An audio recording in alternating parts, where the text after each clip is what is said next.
भुकणारी कुत्री आहेत का नाही, त्याचा मालक एकच आहे. आमच्या जरांगे पाटलांनी छाती ठोकपणे त्याचं नाव घेतलंय. छाती ठोकपणे म्हणजे कोण?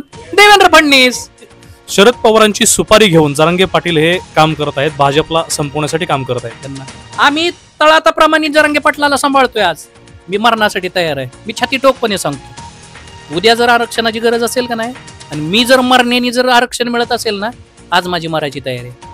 अरे हे जरांगे पाटील 25 वर्षापासून मराठा आणि मराठाच म्हणून जगतायत.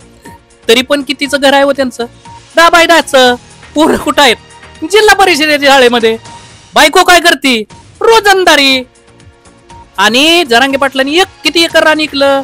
2 एकर रान इकलं. कशासाठी? समाजासाठी. बरं, आमच्या जरांगे पाटलाकडे 2 व्हीलर आहे का? नाही. आमच्या जरांगे पाटलाच्या घरात एसी कूलर असलं काय का? नाही. आमच्या जरांगे पाटलाच्या पत्र्यावरती पत्रा कशाचा आहे? सिमेंट. मराठा समाजाची एकनाथ शिंदेनी फसवणूक केली आहे की काय? माझ्या बांधवांनी, किती बांधवांनी, 100हून अधिक बांधवांनी माझ्या आत्महत्या केले का नाही हो? कशासाठी केल्या हो? समाजासाठी केल्या, आरक्षणासाठी केल्या. स्वतःच्या प्रपंचाची राख रांगोटी झाली की हो त्यांच्या. प्रसाद लाड प्रवक्ता आहेत भाजपचे. प्रवक्ता नाही, मला प्रवक्ता नाही वाटला. मला आजपर्यंत ते मुंबईमध्ये असतंय बघा, हे बेल्ट लावून नाही का ते असं फिरवतात, त्याला काय म्हणतात बघा? कुत्र म्हणतात. मला विशेषतः असं काहीतरी कुत्र का काहीच त्याला म्हणतात. बेल्ट लावून असं फिरवतात बघा, त्याला बिस्किट टाकलं जातं आणि मग ती बिस्किट टाकल्यानंतर त्याला सांभाळल्यानंतर त्याला धुईचं बीचं सगळं करायचं आणि नंतर ते मग मालकाच्या पुढं असं नाही का शिपटी बिपटी हाली होतं.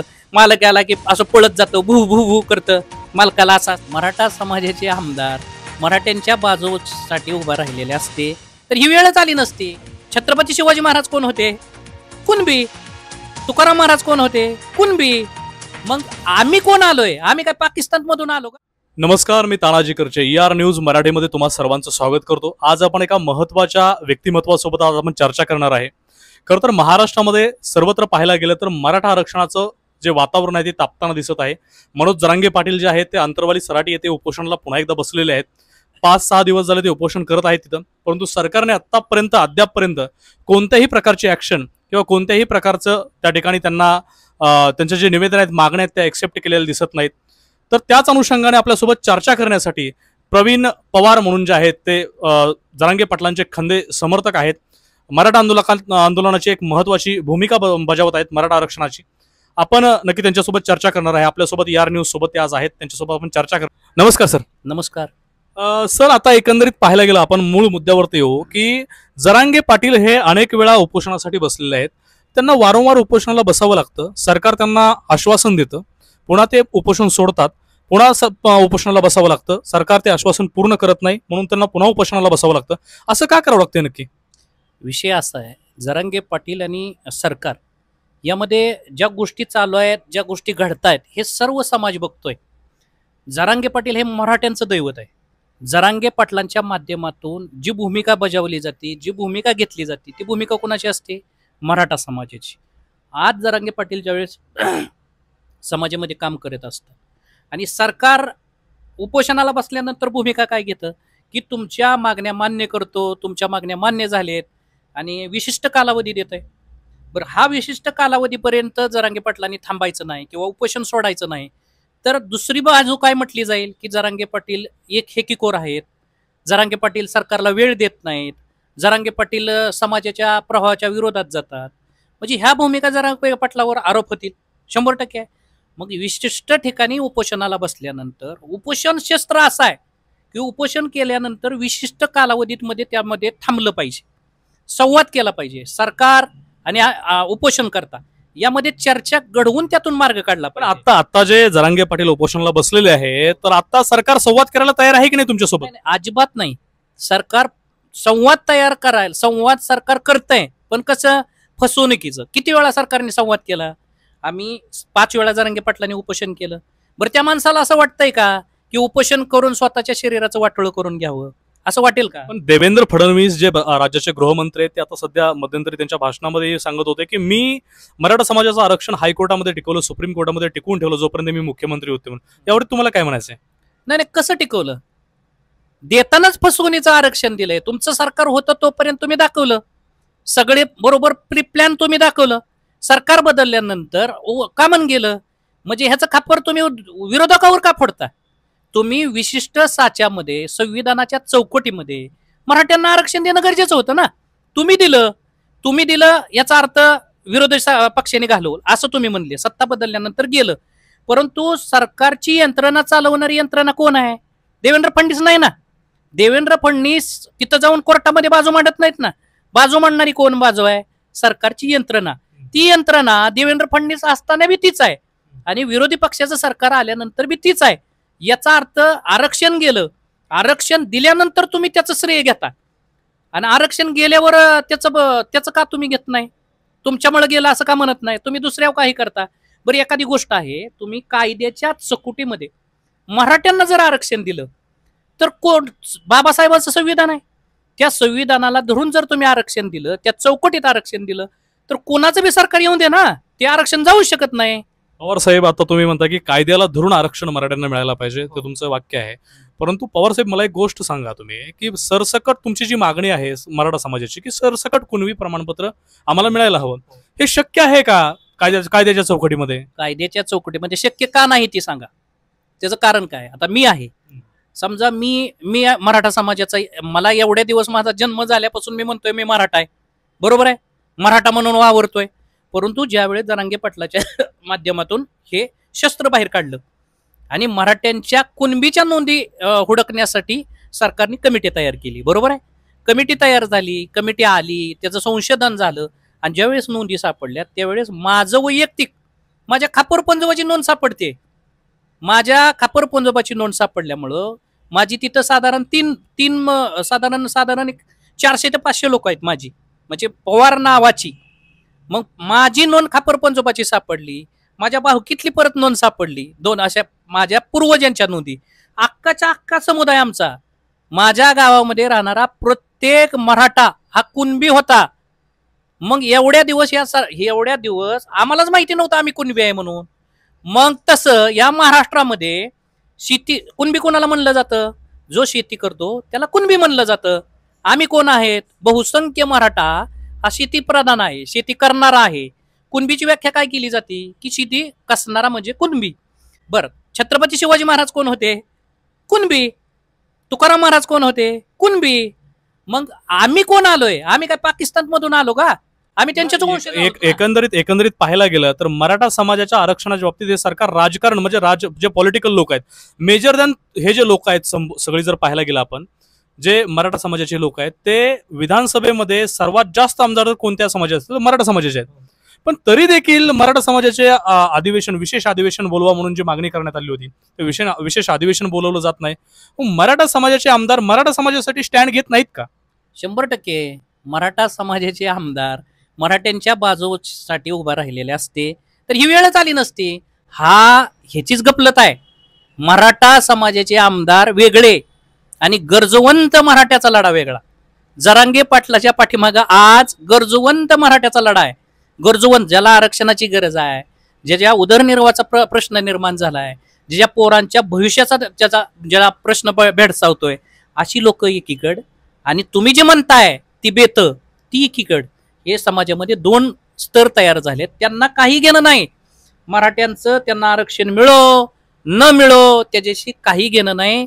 मराठ्या जीवावर ते आज एवढे मोठे झाले, परंतु त्यांना कुठल्याही मराठ्यांचा कुठल्याही गोष्टीचं काही घेणं देणं नाहीये. येणारी विधानसभा इलेक्शन जवळ आलेलं आहे, निवडणुका जवळ आलेल्या आहेत, तोंडावरती आलेल्या आहेत. आणि आता जर इंदापूर तालुक्यामध्ये जर पाहायला गेलं तर दोन्ही बाजूचे, म्हणजे इकडे हर्षवर्धन पाटील असतील, प्रवीण भाई माने असतील आणि वेगवेगळे जे नेते आहेत, ते जे मराठा समाजाच्या मताचं राजकारण करणारे असे बरेचसे नेते आहेत. असं सांगितलं जातं, म्हटलं जातं की मराठा समाजाचं एक जी वोट बँक आहे ते हर्षवर्धन पाटलांच्या पाठीमागून कधीच हलत नाही. पण आजपर्यंत मराठा आरक्षण चालू झाल्यापासून आजपर्यंत हर्षवर्धन पाटलांनी मराठा आरक्षणासाठी कधी स्टँड घेतला आहे का? जर घेतला असेल तर तो काय घेतला?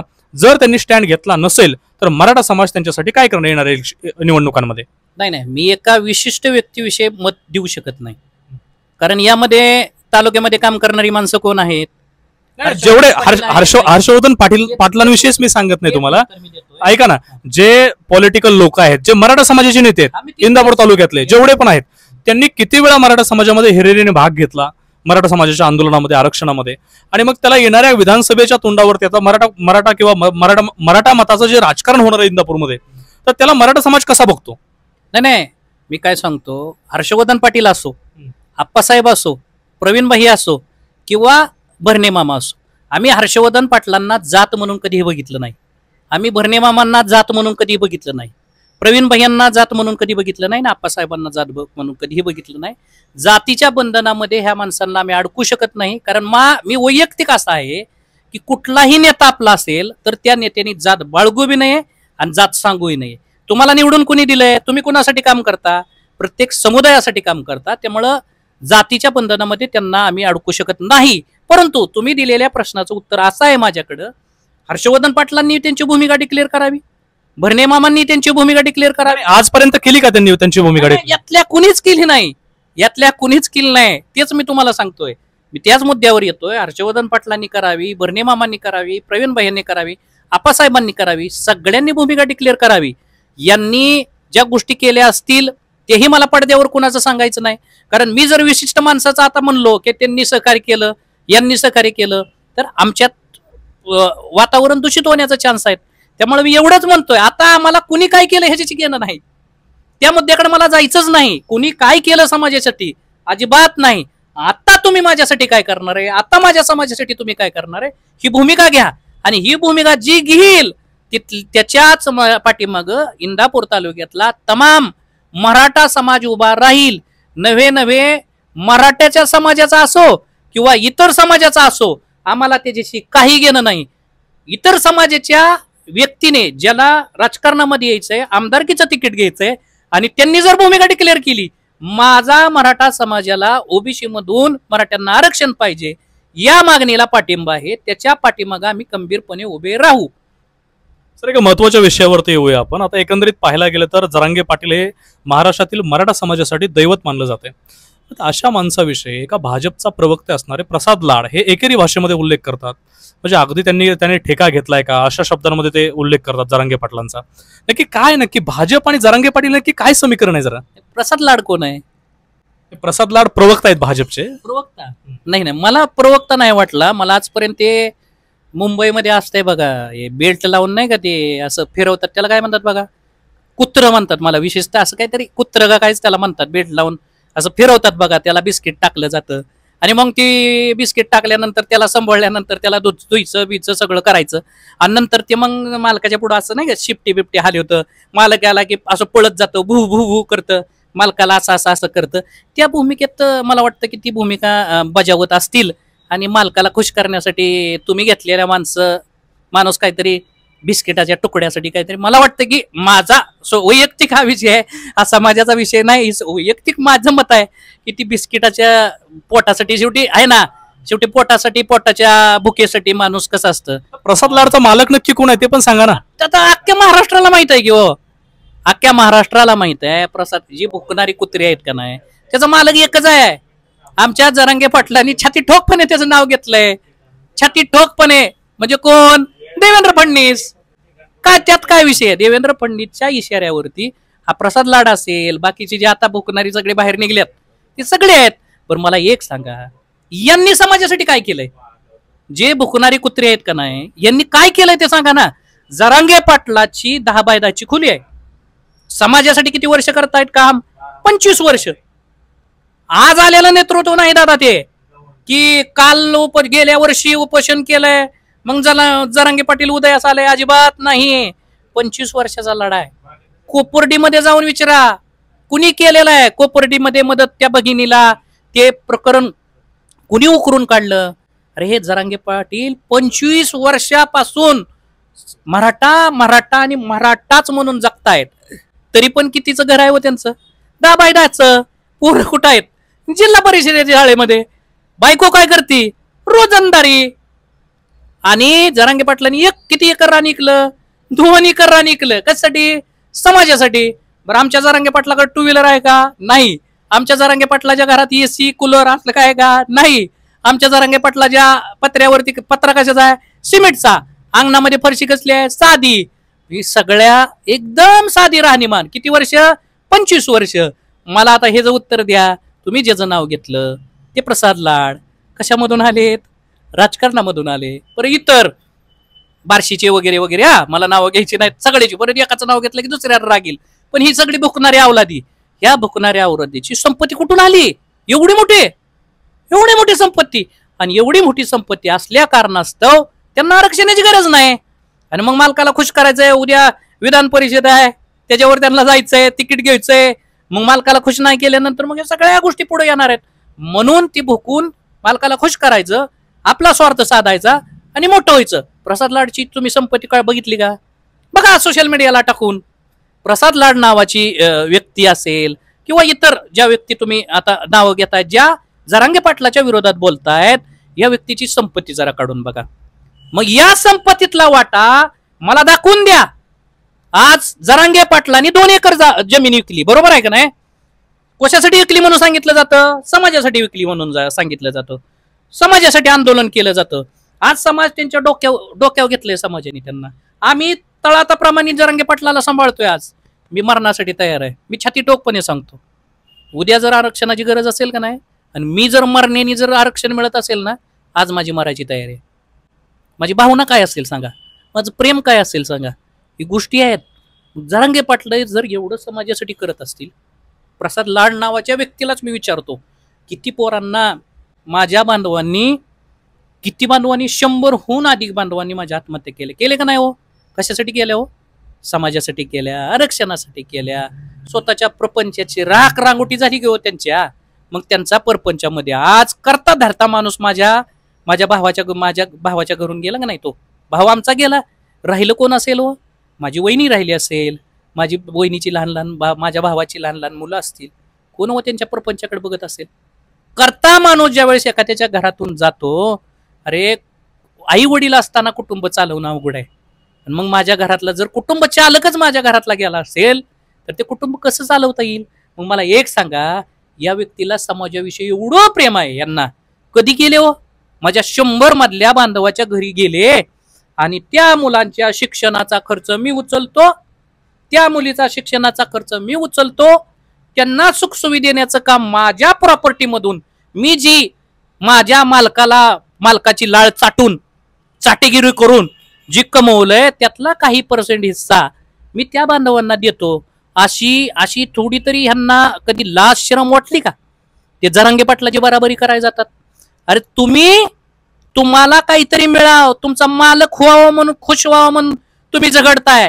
आणि आमचं दैवत माझा सामान्य गरजवंत मराठा जीवनामध्ये यशस्वी व्हावा, त्यांना सुखसुविधा मिळावं, त्यांची पोरं कुठतरी नोकरीला लागावं, ते प्रवाहात यावं, समाजाच्या प्रवाहामध्ये त्यांना यावं, यासाठी आमचं दैवत काम करतंय.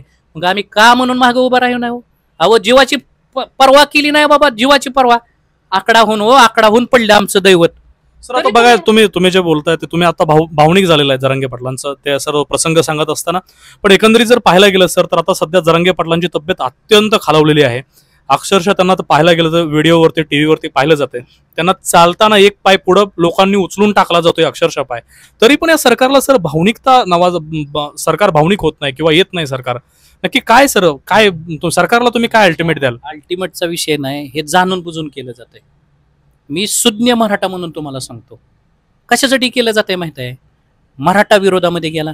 मराठ्यांची मतं आता सरकारला पडणार आहेत का? नाही. मग खुश कुणाला केलं पाहिजे? ओबीसी समुदायाला खुश केलं पाहिजे, बरोबर आहे.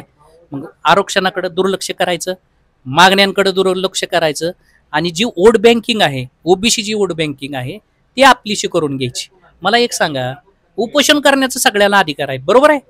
जरांगे पाटलाला आहे, आणि त्या ठिकाणी वडी बुद्रुकमध्ये चाललेलं हाके साहेबांचं जे आंदोलन आहे त्यांना बी उपोषण करण्याचा अधिकार आहे, मागण्या मानण्याचा अधिकार आहे, बरोबर आहे.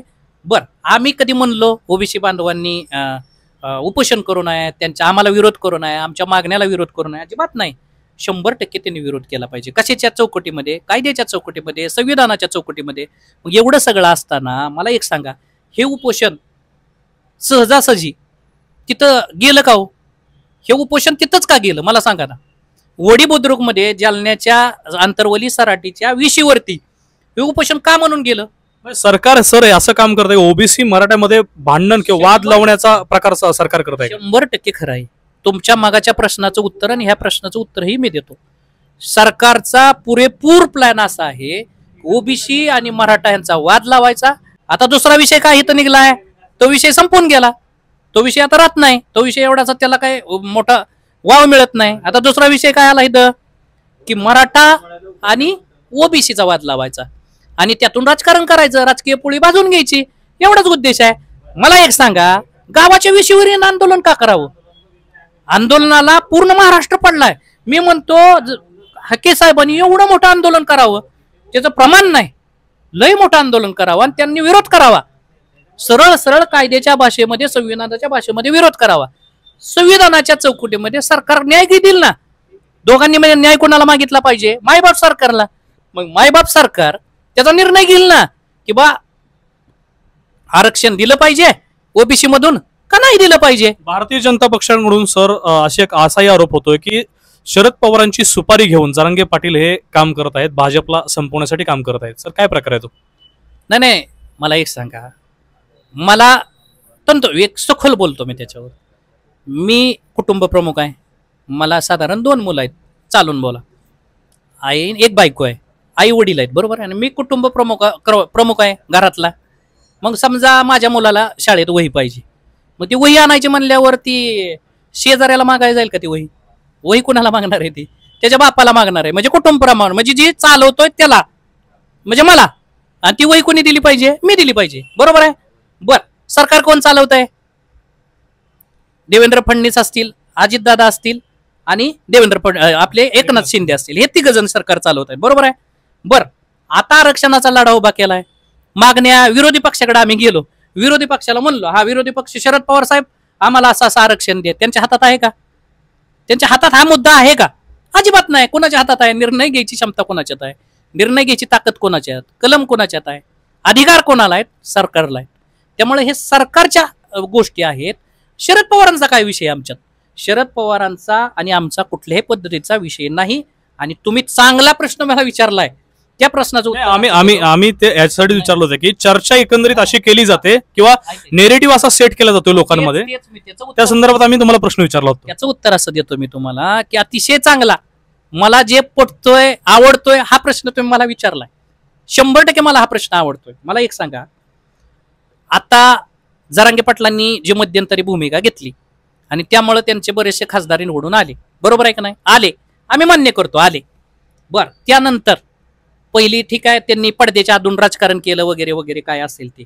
बरं, सरकारच्या विरोधातच आपल्याला आंदोलन करावं लागेल.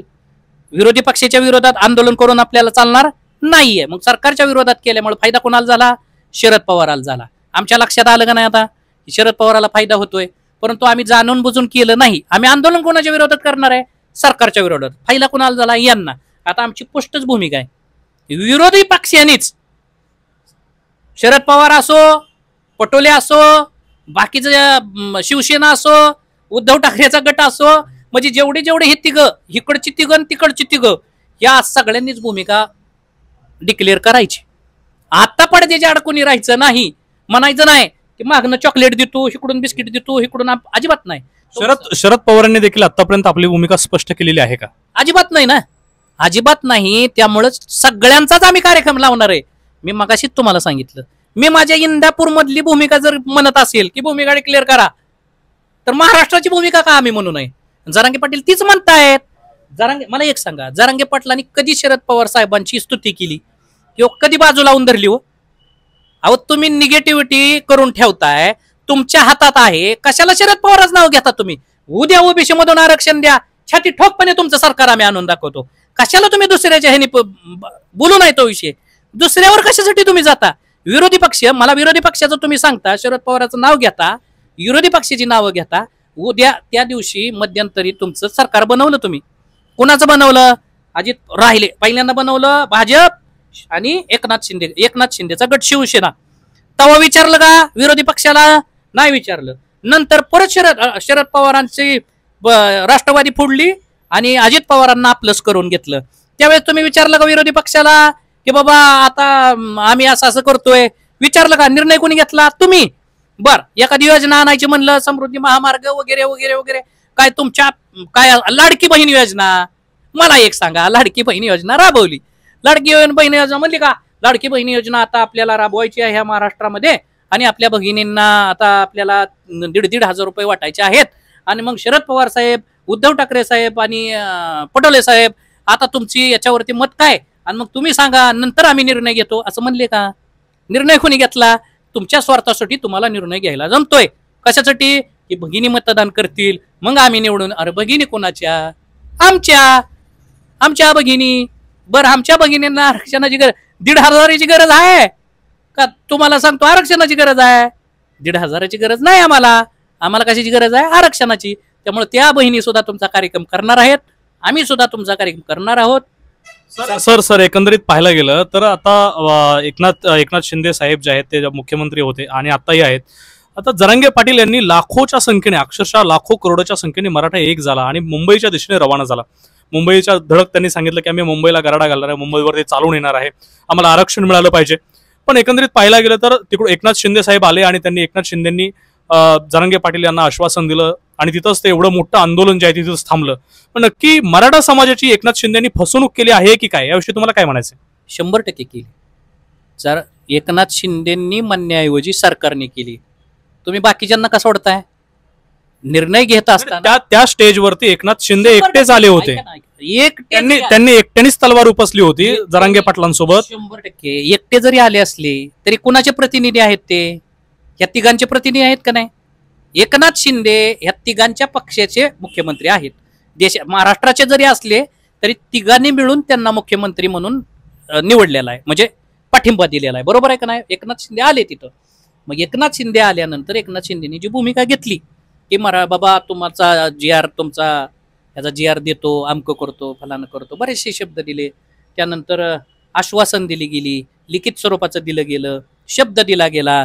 आणि मग त्यावेळेस हो का आंदोलन करणाऱ्यावरती इतका प्रचंड मानसिक ताण असतो, इतका प्रचंड. अहो मला एक सांगा, जरांगे पाटलासारखा दुसरी व्यक्तीच होऊ शकत नाही. मला एक सांगा, मुंबईमध्ये एवढा समुदाय घेऊन गेलाय, त्यांना असं वाटत नाही का हो सरकार फसवणूक करल आणि आरक्षणच घेऊन माघारी जाऊ, अशी भूमिका वाटली नसेल त्यांना? 100% वाटली असेल. अरे पण मी लिडरशिप करतोय, माझ्या मागं समाज आहे, मला निर्णय घ्यायच्यात. उद्या जर तिथं काय कमी जास्त झालं, वादविवाद लागलं, एवढी मोठी मुंबई आहे, त्या मुंबईचं नासधूस झाली, दंगल पसरली, अनुचित प्रकार झाला. या अगोदर ही सरकारने पहिले ज्यावेळेस आंदोलन होतं त्यावेळेस देखील पोलिसांकडून लाठीचार्ज करण्यात आलेला होता. 100% ना, मी तेच सांगतोय ना. मग आंदोलनकर्त्याचा आता जरांगे पाटील काय वेळेस बघा वायबल होतात. म्हणजे मी म्हणतो 100% हो पोटात अन्न नसतं हो.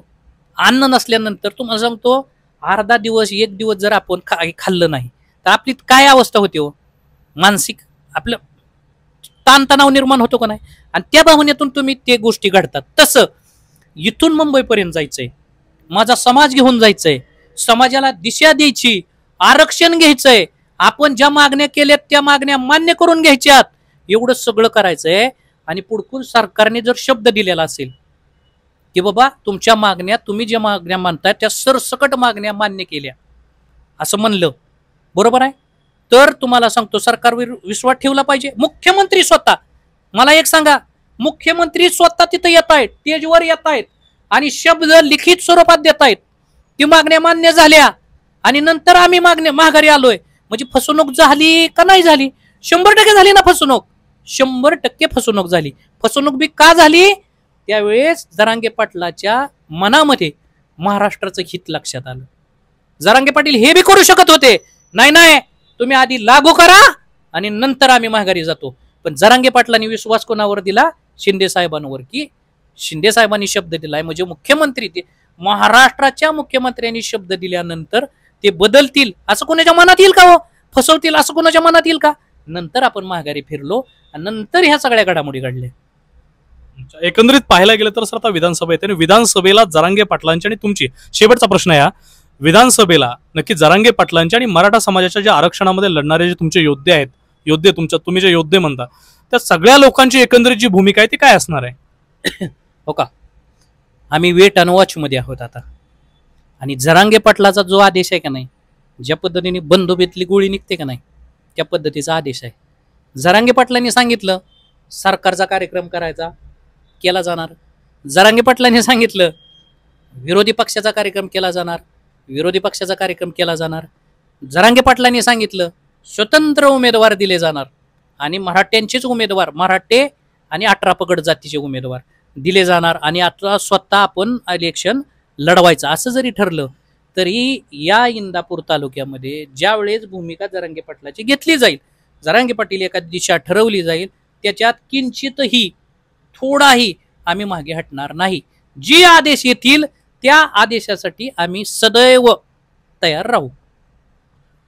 हे आपल्यासोबत होते. खरं तर जरांगे पाटलांच्या आंदोलनामध्ये असणारे खंदे समर्थक जरांगे पाटलांचे म्हटले जाणारे आणि एकंदरीतच जरांगे पाटलाच्या आंदोलनामध्ये इंदापूरमधूनची जी भूमिका असेल, मराठा समाजाचे एकीकरण असेल, या सर्व लोकांना समोर घेऊन सोबत घेऊन हे मोठ्या प्रमाणामध्ये तर मराठा समाजाचे जे लोक प्रतिनिधी आहेत ते आपल्यासोबत बोलत होते. आपल्यासोबत प्रवीण पवार सर आपल्यासोबत होते. तर त्यांचं मी पुन्हा एकदा ER न्यूजच्या वतीनं धन्यवाद मानतो.